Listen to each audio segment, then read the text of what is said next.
So when I was a kid, I liked to go to my older brother Sam's orchestra concerts, and I liked to sit up on the top row. And I remember one time I was watching one of the violinists, because I'm also a violinist, and I just kept thinking about how advanced she was, and was I ever going to get to that point? And I started coming up with this whole plan, not only for violin, but also with my studies and my choir and every part of my life. I had this picture of who I wanted to be, and I started coming up with these study hours I was going to follow every single day, and I was going to become that person, and I was going to be that girl. But by the next day, I had already forgotten about it, and nothing happened. But in the moment, I had this huge plan, and I thought it was going to change my whole life. Nowadays, this usually happens when I'm laying in my bed, and it's 3 a.m. and I can't sleep, and something comes into my mind, and I think it could be this amazing idea. I don't know if you've ever experienced that too, but what I'm always wondering is, how do you make a good plan and actually go through with it? How do you know that your plan isn't just some fantasy or some pipe dream? This video is in no way me claiming to know how to make your dreams come true. I'm just kind of expressing some of the thoughts I had when I was trying to think about how I go about planning my ideas and feeling motivated about my ideas. So that's basically what this video is gonna be. I think personally it should be very clear right from the beginning if your idea is bullshit or if your idea is something that can happen. I know that you might be thinking for hours and hours, is this realistic? Can it happen? Am I stupid? Like, is this crazy? But it's really simple. Right when I moved to LA, I met these two guys, and we formed this production company, and we were gonna make movies, and all of a sudden they had this idea for a movie that I didn't write, and I didn't really feel that invested in, even though I contributed to it. But basically they wanted to fly us all out to Germany, and we were gonna film this feature-length movie in Germany and fund it, and they wanted to have $500,000 to fund this movie. I thought that was bullshit, and I did not go through with it. We didn't have the money. We didn't have the means to make the money. I had just moved to LA. Was I gonna quit my job to go make this movie? No. That idea was bullshit. Now, they might make something of it, but what I mean is, me being a part of that idea was bullshit. I was 18, and I needed to pay my rent. So if you literally don't have the money or time for the scale of the project, that's unrealistic. Here are some examples of things that do not make your idea unrealistic. The fact that you might fail. The fact that you have competitors. The fact that there are unknown variables about this idea that you don't know what's gonna happen. Or all the other bullshit reasons that people will tell you that you can't do this thing that you think you can do. You also might want to keep in mind that even if you do fail, there's so much that you're going to gain from this process. I don't care what it is you're doing. Just look at Casey Neistat. Look at Beam, his company that he started up. He thought that this app was going to be the end-all be-all of video apps. And it definitely wasn't.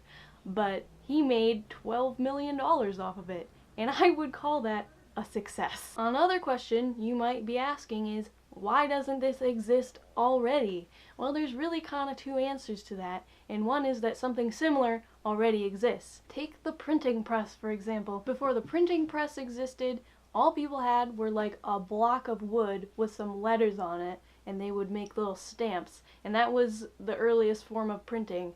And basically, no one was willing to go the extra step to think, wait, we could print entire books and not have to write them each time we want a book. Which leads me to the second reason why this doesn't exist already, which is that no one took the fucking initiative to make it happen.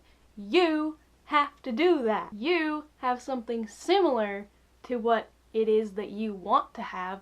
You've got to take the extra step. People are assuming there's a reason why this doesn't exist.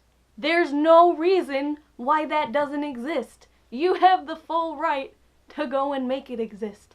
You just have to do it. Now you're probably just wondering, what the fuck is this thing gonna look like when it's a thing? What is your thing gonna do? How is your thing gonna impact the world? Well, I can pretty much tell you that you don't have a whole lot of control over that. In my opinion. I'm 19, I don't know what the fuck I'm talking about. But I feel that history has proven Your idea is gonna change the world how the world wants to be changed, not how you want to change the world. So many ideas were put forth into this world that accomplished something that was other than what it was supposed to accomplish, but it was still really important, and it's still a good thing that it happened. Take what John Green said recently about the French Revolution. Of course, it's overly simplistic to say that the women who led the March on Versailles brought about a freer, more equitable, less hungry France. The French Revolution, like so many revolutions, failed to achieve many of its ambitions. In my experience anyway, the changes we seek in the world almost always prove harder to make than we first think they'll be. But looking at history in lifetimes shows us that change can and does happen anyway. I can use Beam as an example again, Casey Neistat's app. No, it did not become a popular app.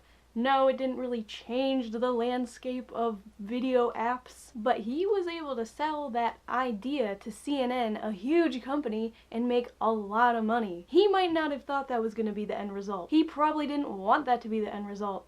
But now he has $12 million to make something even better, and I'm excited to see what that might be. And I mean, I could go on and on about ideas like this. YouTube was originally supposed to be a dating site. Post-it notes were only invented because someone was trying to make adhesive glue for airplanes, and it wasn't sticky enough. You raise me up so I can stand on my... Play-doh was supposed to be wallpaper cleaner, and enough kindergartners were playing with it that they changed their branding and started marketing it as a toy. Like, you just don't know what your idea is gonna be. So I do this thing where I go to a lot of shows, like game shows or dance competitions or talk shows, and a lot of these shows are pretty confidential. There's like a winner of a competition and they don't want people to know beforehand who the winner is, even though the show is taped well before it's airing.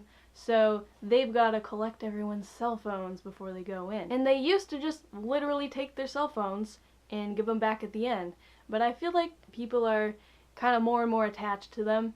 And so there's this new solution that I've been seeing, which is where they have these bags, and it's made by a company called Yonder. And I've been starting to see this everywhere. And basically you just get a bag, and it's like closed shut. The only way to open it is with a magnet. It's a little bit similar to those little things that the person at the cash register forgets to take off of your coat when you buy it, and then you get home and there's like the thing on there and it's stuck and only they have the ability to take it off.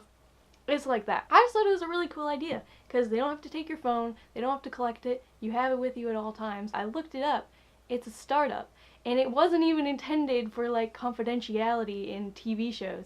It was meant for when people don't want people looking at their phones. Like, students are always looking at their phones, and teachers will have them put their phones in these bags. Dave Chappelle has like made this startup really popular because he'll have people put their phones in these bags when they go to his show so that they're paying attention to him and not their phones. Before the bags, Chappelle often found himself telling jokes to people distracted by their devices. It'd be very hard for you to talk to anybody if he was doing this the whole time you're talking. Dugoni hopes to see the bags used in arenas that seat as many as 20,000. That is not what I see these bags being used for on a daily basis. Something completely else. Confidentiality, it's kind of a bigger issue than, oh, I didn't want people looking at their phones because that's disrespectful. It's a cool idea for a company, but the world took that idea and used it for what the world needed it for. So I guess what I kind of tell myself is that if I'm kind of lost in this idea and I don't know what it's supposed to be for, maybe the world is gonna find a use for it that I don't have. Like, maybe I'm onto something and I just don't know what yet. So like, if I'm taking this as an open letter to myself, I guess I would conclude it just by saying that don't be stupid, be open-minded, don't listen to anyone, and remember that it's your responsibility to do this thing, and if you keep all those things in mind, then you're gonna be okay. Again, that's just what I'm telling myself, probably as a coping mechanism, but if you find that helpful, great. So if you're asking me, should you go for it? Yes, probably you should go for it. But if you're asking me, will it work? Well, like, I can't tell the future. But there is kind of this method that I picked up over the years, and it usually has worked. Usually I use this to see like what grade I'm gonna get on something, or will my crush like me back, or whatever. And it's that there's the thing that you think will probably happen, and there's a thing that you really, really want to happen, and what will happen is probably directly in the middle. That's all I can tell you. Sometimes it works, sometimes it doesn't. Hope that helps. Maybe I should be a medium. Maybe that's like my calling. This video's great. I wish I could show my appreciation for this video. I wish I could respond to it somehow, or be notified in the future when this channel updates, because it's so great. But I don't think there's a way I can do any of those things.